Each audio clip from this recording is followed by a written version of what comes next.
एका छोट्याशा गावात आरव नावाचा एक मुलगा राहत होता. गरीब घरात जन्मलेला, पण मनाने खूप श्रीमंत. त्याच्या डोळ्यात नेहमी मोठी स्वप्न असायची. गावातले लोक त्याला नेहमी चिडवायचे, कारण तो मोठं काहीतरी करायचं बोलायचा. पण त्याच्याकडे ना पैसे होते ना ओळखी. तरीही तो रोज सकाळी लवकर उठून अभ्यास करायचा. आई वडील मजुरी करायचे आणि घर चालवायचे. एक दिवस त्याच्या आयुष्यात सिया नावाची मुलगी आली, जी शहरातून गावात तिच्या आजीकडे आली होती. सिया खूप हुशार आणि आत्मविश्वासी होती. तिने आरवचं स्वप्न ऐकलं आणि त्याला म्हणाली, लोक काय म्हणतात ते ऐकू नकोस, तू स्वतःवर विश्वास ठेव. त्या एका वाक्याने आरवच्या आयुष्यात जणू प्रकाश पडला. तो अजून मेहनत करू लागला. दिवस रात्र अभ्यास, काम आणि संघर्ष चालूच होता. गावात वीज नसायची, म्हणून तो दिव्याच्या मंद प्रकाशात अभ्यास करायचा. अनेक वेळा भूक लागली तरी तो सहन करायचा, कारण त्याला माहित होतं की आजचा त्याग उद्याचं यश ठरवेल. दरम्यानच सिया त्याला मदत करायची, पुस्तक आणून द्यायची, त्याला शिकवायची. दोघांमध्ये हळूहळू एक सुंदर नातं तयार झालं. पण त्यांनी कधीही आपल्या भावना बोलून दाखवल्या नाहीत, कारण दोघांनाही आपापली स्वप्न महत्वाची होती. काही वर्षांनी सिया परत शहरात गेली आणि आरव एकटा पडला. पण तिच्या शब्दांनी त्याला ताकद दिली होती. त्याने हार मानली नाही. अनेक वेळा अपयश आलं, परीक्षा नापास झाल्या, लोकांनी हसून घेतलं, पण तो पुन्हा उभा राहिला. शेवटी एक दिवस त्याने मोठी स्पर्धा परीक्षा पास केली आणि शहरात मोठ्या पदावर नोकरी मिळवली. गावात सगळे त्याचं कौतुक करू लागले. जे आधी त्याला कमी लेखायचे तेच आता त्याच्यासमोर नम्र झाले. पण आरवला अजून काहीतरी अपूर्ण वाटत होतं. त्याला सियाची आठवण येत होती. त्याने तिला शोधायला सुरुवात केली. खूप शोध घेतल्यानंतर त्याला कळलं की सिया एका मोठ्या कंपनीत काम करत होती. तो तिला भेटायला गेला. अनेक वर्षांनी भेट झाल्यावर दोघांच्याही डोळ्यात आनंदाचे अश्रू होते. सिया म्हणाली, मला माहित होतं तू नक्की यशस्वी होशील.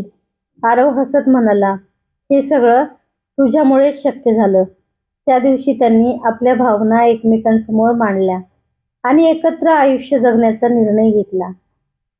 गावात परत येऊन त्यांनी शाळा सुरू केली, जेणेकरून गावातील गरीब मुलांना चांगलं शिक्षण मिळेल आणि कोणालाही आपल्या स्वप्नासाठी संघर्ष करताना एकटं वाटू नये.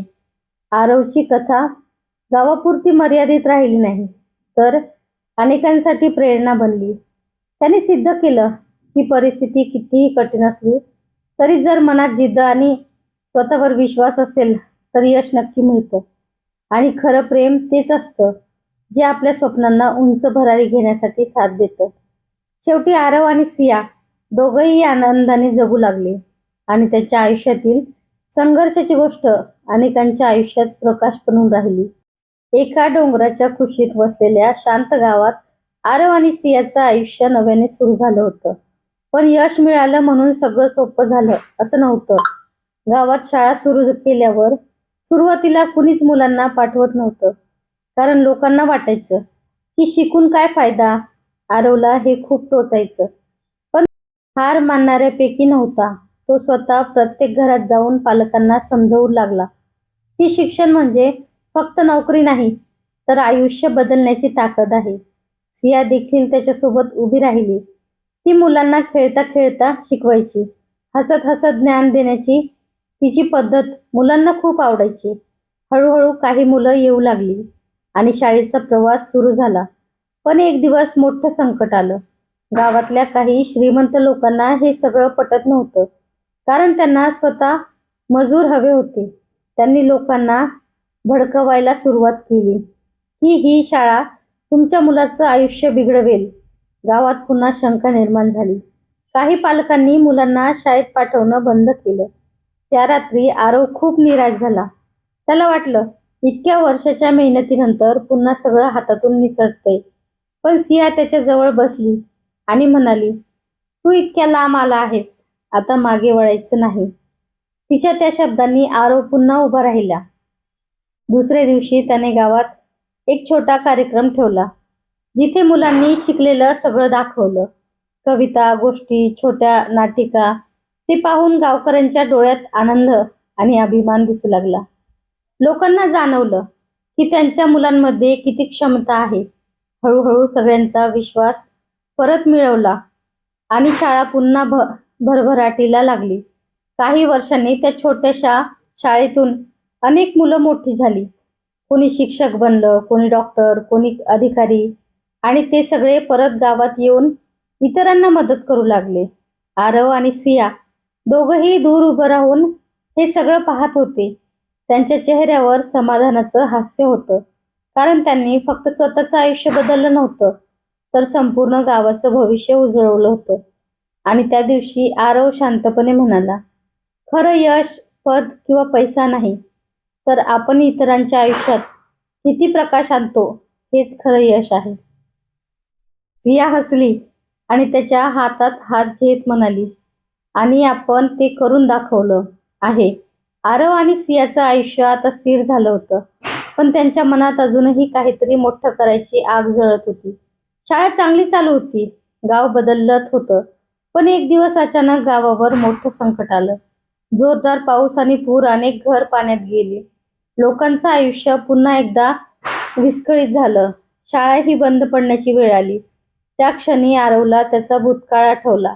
संघर्ष, गरिबी आणि निराशा. पण यावेळी तो एकटा नव्हता. संपूर्ण गाव त्याच्यासोबत उभं होतं, कारण त्याने आधीच सगळ्यांच्या आयुष्यात विश्वास निर्माण केला होता.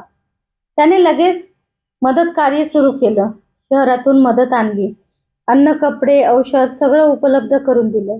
सिया जखमी लोकांची काळजी घेत होती. दिवस रात्र दोघेही लोकांसाठी धावत होते. त्या काळात त्यांनी स्वतःचा विचार केला नाही, फक्त गाव वाचवण्याचा प्रयत्न केला. काही दिवसांनी परिस्थिती नियंत्रणात आली. गाव हळूहळू पुन्हा उभं राहू लागलं, आणि त्या संकटानंतर लोकांचं आरव आणि सियावरचं प्रेम अजून वाढलं. काही दिवसांनी त्यांनी पुन्हा शाळा सुरू केली, पण यावेळी त्यांनी एक नवीन स्वप्न उभं केलं. फक्त शिक्षण नाही, तर स्वावलंबन. त्यांनी गावात छोटे उद्योग सुरू केले, महिलांना काम दिलं, तरुणांना नवीन कौशल्य शिकवलं. गाव आता फक्त एक गाव राहिलं नव्हतं, तर एक उदाहरण बनलं होतं.